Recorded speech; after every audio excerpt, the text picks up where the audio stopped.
Hey guys, part one of Believe, Become, Be, Becoming the Man God Believes You Can Be, men's small group study is believing, becoming, and being a man of purity. You know, that's really the foundation that we're going to build on is if we're desiring to be men of purity, that's a great foundation for truth, righteousness, and following God.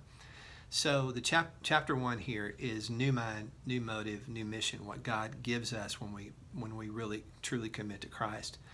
Here's some key points of discussion that you might want to look at, making sure you hit. Again, pick the ones your group needs to go through, but here's some that I think that are key points throughout this chapter. Number one, there's a one-liner that says, to follow Christ, the only way to see the checkered flag is to first wave the white flag. So how key surrender is to the Christian life.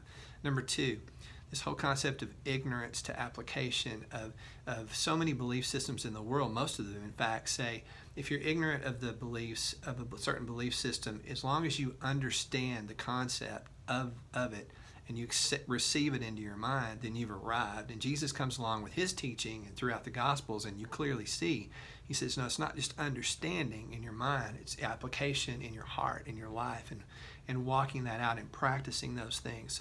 So Jesus changed everything by saying, no, you're going to be my disciple when you're applying these things in your life and your actions. Number three, James 1:22 through 25, the whole don't just listen to God's word, do what it says, is a very key passage in this chapter. Number four, the concept of Jesus never practicing tell and go, but show and tell. He was constantly inviting his disciples, as he invites us today, into his work. Number five, we are to believe so we can become. There's a destination for belief. It's not the end, it's the beginning. We are to believe so we can become. I need to believe so I can become. Number six, Hebrews 11:32 through 40, Matthew 7:24 through 25, and Matthew 28:18 through 20 are very important passages. They're kind of threaded there together to say we have to put our faith into practice. And number seven, lastly, is this whole idea of grace and works and the balance between grace and works, culminating in John 15:5, which is an incredible verse of saying, apart from Jesus, we can do nothing. There's the balance. So next I'm going to start giving you some discussion questions. Again, choose the ones you want, forget the ones you want, but talk about the ones that, use the ones that will help you. What I'm going to do is do a brief pause in between every question. So if you want to discuss one, all you got to do is hit pause on the video, and then there'll be enough time where you hit it again, we'll get to the next question. So that's how this works. Question number one. Why is full surrender to Christ so crucial to living out a relationship with him? Talk about that and share any testimonies that you have.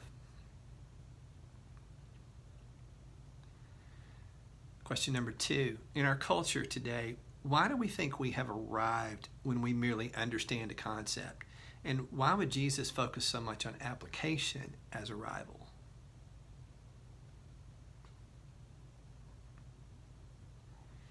Number three, read and discuss James 1:22 through 25 and the importance of experience for you to become what you believe.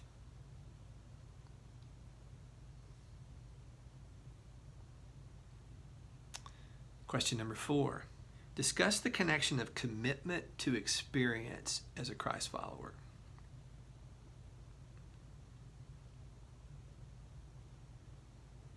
Question number five. Talk about this concept of Jesus wanting more than just attendance, of him wanting us to have an experience with him.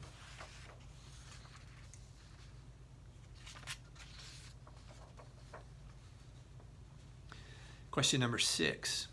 What are some practical ways in your group that you can transition your faith from tell and go to show and tell?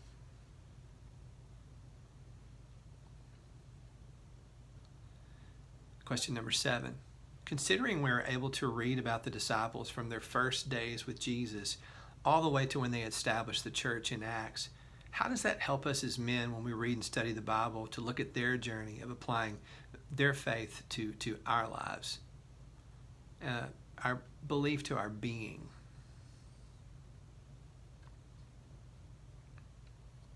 Question number eight. Read and discuss Hebrews 11:32 through 40. How does this inspire and motivate us?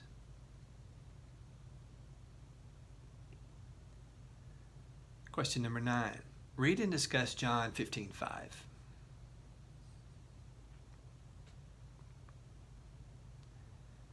And the last and final question, why is an understanding of grace just as important as an understanding of works? A clear understanding of God's grace and our obedience.